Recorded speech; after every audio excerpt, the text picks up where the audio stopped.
കുഞ്ഞാലിക്കുട്ടിയുടെ role കേരളത്തിലെ UDF-ൽ ആര് വഹിക്കുമെന്നാണ് അവസാനമായി സൂപ്പർ പ്രൈം ടൈം ചർച്ച ചെയ്യുന്നത്. ശ്രീ രണ്ടത്താണി, കുഞ്ഞാലിക്കുട്ടി മാറിക്കഴിഞ്ഞാൽ ഒരു വലിയ നേതാവാണ് മാറുന്നത്. ഇപ്പോൾ KM മാണി പോയി, കുഞ്ഞാലിക്കുട്ടിയും ഇല്ലാതെ വരുന്ന ഒരു സാഹചര്യത്തിൽ UDF-ൻ്റെ നേതൃത്വം ദുർബലമാകില്ലേ? രാഷ്ട്രീയമെന്നാൽ ഒരു സ്ഥലത്ത് മാത്രം ശക്തിപ്പെടേണ്ട ഒന്നല്ലല്ലോ. അല്ല, കഴിഞ്ഞ തവണ ചർച്ച ചെയ്തപ്പോൾ എന്നെ അങ്ങ് മാറ്റി നിർത്തിയിട്ടുണ്ട്. കാരണം അങ്ങ് പറയേണ്ട ഒരു കാര്യം ഇവിടെ പറഞ്ഞു, ഉറുദു അറിയാത്ത ഒരാളോടെ പോയാൽ വല്ല ഉപകാരവും ഉണ്ടാകുമോ? ഞാൻ ചോദിക്കട്ടെ, അഹമ്മദ് സാഹിബ് അവിടെ ചെന്നപ്പോൾ പറഞ്ഞയച്ച ഘട്ടത്തിൽ ഉറുദുവോടുകൂടി അല്ലല്ലോ പോയത്. അഹമ്മദ് സാഹിബിൻ്റെ പെർഫോമൻസ് മോശമായിരുന്നു എന്ന് ഏതെങ്കിലും ഒരു ഘട്ടത്തിൽ നമ്മുടെ രാഷ്ട്രീയ രംഗത്തുള്ള ആർക്കെങ്കിലും പറയാനാകുമോ? മുഹമ്മദ് ബഷീർ സാഹിബിൻ്റെ പെർഫോമൻസ് മോശമായിട്ടുണ്ടോ? ഞാൻ മനസ്സിലാക്കുന്നത് കുഞ്ഞാലിക്കുട്ടി സാഹിബിൻ്റെ പെർഫോമൻസും ദേശീയ രാഷ്ട്രീയത്തിൽ ആരെക്കാളും മോശമാവില്ലെന്ന് കാലം തെളിയിക്കപ്പെടാൻ പോവുകയാണ്. പിന്നെ മറ്റൊരു കാര്യം ഇവിടെ സൂചിപ്പിക്കേണ്ടത്, ഇവിടെ പ്രധാനപ്പെട്ടൊരു വിഷയം എന്ന് പറയുന്നത് BJP-യുമായുള്ള കൂട്ടുകെട്ട് ആർക്കാണ് ഇവിടെ ഉണ്ടാക്കിയത്? ഇവിടെ പറഞ്ഞല്ലോ കഴിഞ്ഞ തെരഞ്ഞെടുപ്പിൽ വലിയ തിളക്കമുണ്ടാക്കിയെന്ന്. ഈ പറഞ്ഞ നിലമ്പൂരിലാകട്ടെ അല്ലെങ്കിൽ താനൂരിലാകട്ടെ ഇവിടെയൊക്കെ ഇടതുപക്ഷം ജയിച്ചു എന്ന് പറയുന്നത് ഏതെങ്കിലും ഇടതുപക്ഷ പ്രവർത്തകൻ്റെ രാഷ്ട്രീയപരമായ മികവ് കൊണ്ടാണോ? അവരുടെ ഒരു പാർട്ടി പ്രവർത്തകരെ നിർത്തിക്കൊണ്ടാണോ? പണച്ചാക്കുകളെ മുന്നിലേക്ക് ഇറക്കി BJP-ക്ക് എൻ്റെ താനൂരിൽ പോലും 14,000 വോട്ട് BJP-ക്ക് തദ്ദേശ സ്വയംഭരണ സ്ഥാപനങ്ങളിലേക്ക് കിട്ടിയത് 11,000 വോട്ടാണ് കിട്ടിയത്. SDPIക്ക് 4,000 വോട്ടുണ്ടെന്നത് 1,000 വോട്ടായി ചുരുങ്ങി. PDPക്ക് 3,500 വോട്ടുള്ളത് 500 ചുരുങ്ങി. ഇങ്ങനെ തീവ്രവാദികളുടെ വർഗീയവാദികളുടെ വോട്ട് പണം കൊണ്ട് വിലക്കെടുത്ത് വാങ്ങി വിജയിച്ചിട്ട് അതിന് രാഷ്ട്രീയ ആദർശത്തിന് മുഖം നൽകുകയാണ്. അങ്ങനെ വിജയിച്ച സ്ഥലങ്ങൾ നിലനിർത്താൻ വേണ്ടിയാണ് ഇപ്പം തുടങ്ങുന്ന ഈ കലാപങ്ങളൊക്കെ. സംഘർഷങ്ങൾ ഉണ്ടാക്കി പോലീസിന് ഉപയോഗിച്ച് അവിടങ്ങളിലൊക്കെ ഭീതി വിതച്ച് അവിടുത്തെ ജനങ്ങളെ ഭിന്നിപ്പിക്കാൻ കഴിയുമോ എന്നുള്ള തന്ത്രം ഇന്ന് മാർക്സിസ്റ്റ് പാർട്ടി പരീക്ഷിക്കുന്നത്. എല്ലായിടത്തും ഈ പരീക്ഷണമാണ് അവർ നടത്തുന്നത്. ഈ പരീക്ഷണമാണ് പലപ്പോഴും കേരളത്തിൽ നിങ്ങൾക്കറിയാം കമ്മ്യൂണിസ്റ്റ് പാർട്ടിയും BJP-യും തമ്മിൽ തെരഞ്ഞെടുപ്പുകളിൽ നടത്തുന്ന ചില അഡ്ജസ്റ്റ്മെന്റും അത് കഴിഞ്ഞിട്ട് പിന്നീട് പിണറായി വിജയനോടുള്ള പ്രസ്താവനയിലും അവസാനിപ്പിക്കരുത്. ഞങ്ങളെ സംബന്ധിച്ചിടത്തോളം ക്രിയാത്മകമായ നിലപാട് ഞങ്ങൾക്കുണ്ട്. ഞങ്ങളെടുക്കുന്ന ഏത് നിലപാടുകളും ക്രിയാത്മകമാണ്. ഇന്ത്യൻ പാർലമെന്റിൽ എന്താണ് എത്ര സമയം കിട്ടുമെന്ന് അങ്ങ് ചോദിച്ചല്ലോ. ഞങ്ങൾക്ക് സമയം കിട്ടും. സമയം കിട്ടിയത് കൊണ്ടാണല്ലോ അന്ന് ഈ ബനാത്വാല സാഹിബിന്റെ പ്രൈവറ്റ് ബില്ല് പാർലമെന്റ് പാസ്സാക്കിയെടുത്തത്. ഈ കഴിഞ്ഞ മുഹമ്മദ് ബഷീർ സാഹിബ് ഏതൊക്കെ വിഷയങ്ങളിൽ ഇന്ത്യൻ പാർലമെന്റിൽ ഇടപെടാൻ അറിയുന്നവർക്ക് ഇടപെടാൻ അറിയാം. അതിന് ഞങ്ങൾക്ക് സമയത്തിന്റെ പരിമിതിയൊന്നും വേണ്ട. അതുകൊണ്ട് കൃത്യമായി കാര്യങ്ങളിൽ ഇടപെടാനും ജനാധിപത്യ രീതിയിൽ പ്രതികരിക്കാനും മുസ്ലിം ലീഗ് പാർട്ടിക്ക് കഴിയുന്നുണ്ട്.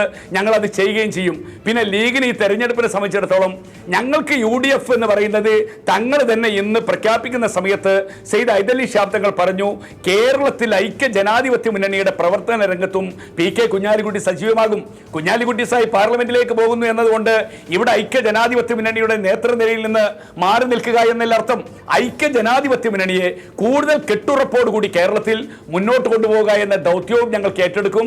ഈ ദൗത്യം ഏറ്റെടുത്തുകൊണ്ട് തന്നെ ദേശീയ രാഷ്ട്രീയത്തിൽ ഇടപെടുകയും അവിടെ പരമാവധി മതേതര ശക്തികളുടെ യോജിച്ചുള്ള മുന്നേറ്റത്തിന് വഴിയൊരുക്കാൻ എന്തൊക്കെ സാധ്യമാകുന്നത് ചെയ്യാൻ കഴിയുമോ അതിന് പരിശ്രമിക്കുകയും ചെയ്യുക എന്ന ദൗത്യമാണ് മുസ്ലിം ലീഗ് നിർവഹിക്കപ്പെടാൻ പോകുന്നത്. ശരി, അവസാനമായി ഡോക്ടർ ഫസൽ ഗഫൂർ, ഞാനൊരു മോശം കാര്യം പറയുകയാണ്. കോൺഗ്രസിലെ ചില MLA-മാർ പറയുകയാണ് കുഞ്ഞാലിക്കുട്ടി പോയാൽ കേരളത്തിൽ UDF ശക്തമാകുമെന്ന്. കാരണമായി പറയുന്നത് അവർ, ഞങ്ങൾക്ക് ശക്തമായി പല വിഷയങ്ങളും ഉന്നയിക്കാൻ കഴിയുന്നില്ല, തടസ്സം കുഞ്ഞാലിക്കുട്ടിയാണ്. ഒരു അഴിമതി വിഷയം ഉന്നയിക്കാൻ കഴിയില്ല, തടസ്സം കുഞ്ഞാലിക്കുട്ടി. ഇവിടെ സ്ത്രീകൾ കുട്ടികൾ എല്ലാം ആക്രമിക്കപ്പെടുന്നു, ഉന്നയിക്കാൻ കഴിയുന്നില്ല, തടസ്സം കുഞ്ഞാലിക്കുട്ടി. പിണറായി വിജയനും കുഞ്ഞാലിക്കുട്ടിയുമായി ഇരു ബെഞ്ചുകളിലും ഇരുന്ന് കണ്ണിൽ നോക്കി കളിയുണ്ട് എന്ന്. അപ്പോൾ ഹൈദരലി തങ്ങൾ പറയുകയാണ് ഇവിടെ ഇനിയും തുടർന്നും ശക്തനായി തന്നെ കുഞ്ഞാലിക്കുട്ടി ഉണ്ടാകുമെന്ന്. UDF-ലെ അല്ലെങ്കിൽ കോൺഗ്രസിലെ പല MLA-മാരും കാക്ഷിക്കുന്നു ഇദ്ദേഹത്തിൻ്റെ അഭാവം ശക്തിപ്പെടുത്തുമെന്ന്. അതിനോടുള്ള അങ്ങയുടെ മറുപടിയോടെ എനിക്ക് ചർച്ച അവസാനിപ്പിക്കാം. ഞാൻ പറയട്ടെ, അത് തെറ്റായിട്ടുള്ള കാര്യമാണ്. കാരണം മുസ്ലിം ലീഗിലെ ഏറ്റവും സെക്കുലറായിട്ടുള്ള നേതാവായിട്ട് കണക്കാക്കപ്പെടുന്നത് കുഞ്ഞാലിക്കുട്ടിയാണെന്ന് എന്നോട് ഉമ്മൻചാണ്ടി അടക്കമുള്ള പല കോൺഗ്രസിൻ്റെ നേതാക്കന്മാർ പറഞ്ഞിട്ടുണ്ട്. കോൺഗ്രസ്സിലെ ഒരു നേതാവ് പോലും കുഞ്ഞാലിക്കുട്ടി കഴിവ് കുറഞ്ഞ ആളാണെന്നോ അല്ലെങ്കിൽ മറ്റേ സെക്കുലർ അല്ല അല്ലെങ്കിൽ പിന്നെ ഈ സ്ത്രീ വിഷയം ആ കാര്യങ്ങളൊക്കെ വേറെ ഇതായിട്ട് ബന്ധപ്പെട്ട കാര്യങ്ങളല്ല, പലർക്കെതിരായിട്ട് പല ആരോപണങ്ങളും വന്നിട്ടുണ്ട്. അത് തെളിയിക്കപ്പെടുന്ന ഒരു വിഷയമാണ്. അത് ഇപ്പം നമ്മളിതിൽ വലിച്ചെടുക്കാൻ പറ്റില്ല. അതേസമയം രണ്ടത്താണി പറഞ്ഞതിനോട് ഞാൻ പൂർണ്ണമായിട്ട് വീണ്ടും വിയോജിക്കുകയാണ്. ഓരോരുത്തർക്കും ഒരു നാച്ചുറൽ ആപ്റ്റിറ്റ്യൂഡ് ഉണ്ട്. ആ നാച്ചുറൽ ആപ്റ്റിറ്റ്യൂഡ് അനുസരിച്ചിട്ട് കുഞ്ഞാലിക്കുട്ടി ദേശീയ പൊളിറ്റിക്സിൽ ഇതുവരെ ഇടപെട്ടിട്ടില്ല. അദ്ദേഹത്തിന് അതിനെ പറ്റിയില്ല. പിന്നെ രണ്ടാമതായിട്ടുള്ള കാര്യം, അന്ന് അഹമ്മദ് സാഹിബ് ഇവിടുന്ന് പോകുമ്പോൾ UPA ഭരണമാണ്, അദ്ദേഹം കേന്ദ്രമന്ത്രിയായിട്ടാണ് നിൽക്കുന്നത്. വാജ്പേയിയുടെ ഏകദേശം സെക്കുലർ എന്ന് പറയാവുന്ന ഗവൺമെൻറ് കാലത്ത് ഉണ്ടായിട്ടുള്ളത്. ഇന്ന് തികച്ചും വർഗീയമായിട്ടുള്ള ഒരു ഗവൺമെൻറ്റും വളരെ പോളറൈസേഷൻ ഉള്ളൊരു കാലഘട്ടത്തിൽ ഇവിടെ വളരെ ഗുണം ചെയ്യാവുന്ന ഒരു നേതാവിനെ എന്ത് കാരണം കൊണ്ട് സെൻട്രലിലോട്ട് മാറ്റുന്നു എന്ന് എനിക്കിപ്പോഴും മനസ്സിലാവുന്നില്ല.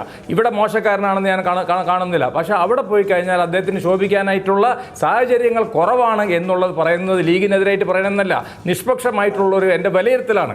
ആ വിലയിരുത്തലിൻ്റെ വിഷയത്തിലാണ് ഞാൻ പറയുന്നത്. അവിടെ മുസ്ലിം പാർട്ടികൾ വേറെ ഉണ്ട്, AIDF ഉണ്ട്, അതേമാതിരി തന്നെ MIM ഉണ്ട്, അല്ലെങ്കിൽ പല പാർട്ടികളുണ്ട്. ആ പാർട്ടികളിലല്ല ചെറിയ പാർട്ടികൾ 3-4 MLA മാത്രമുള്ളവരാണ്. അത്തരത്തിലുള്ള സംഭവത്തിൻ്റെ ഇടയിൽ കുഞ്ഞാലിക്കുട്ടിയുടെ മയത്തെ സീനിയർ ആയിട്ടുള്ള ഒരു ലീഡർ പോയത്. പിന്നെ അഹമ്മദ് സാഹിബ് പോയതാണോ പറഞ്ഞു വിട്ടതാണോ, CH പോയതാണോ പറഞ്ഞു വിട്ടതാണോ, ആ ചർച്ചകളൊന്നും എനിക്കറിയില്ല. ഞാൻ ലീഗിന്റെ ആളല്ല. ശരി, എനിക്ക് ഇടപെടേണ്ടതുകൊണ്ട് സമയം പൂർണ്ണമായും അതിക്രമിച്ചതുകൊണ്ട് എന്തായാലും മലപ്പുറത്തിനൊരു വലിയ റോളുണ്ട് ദേശീയ രാഷ്ട്രീയത്തിന് കേരളത്തിനായി നൽകാൻ.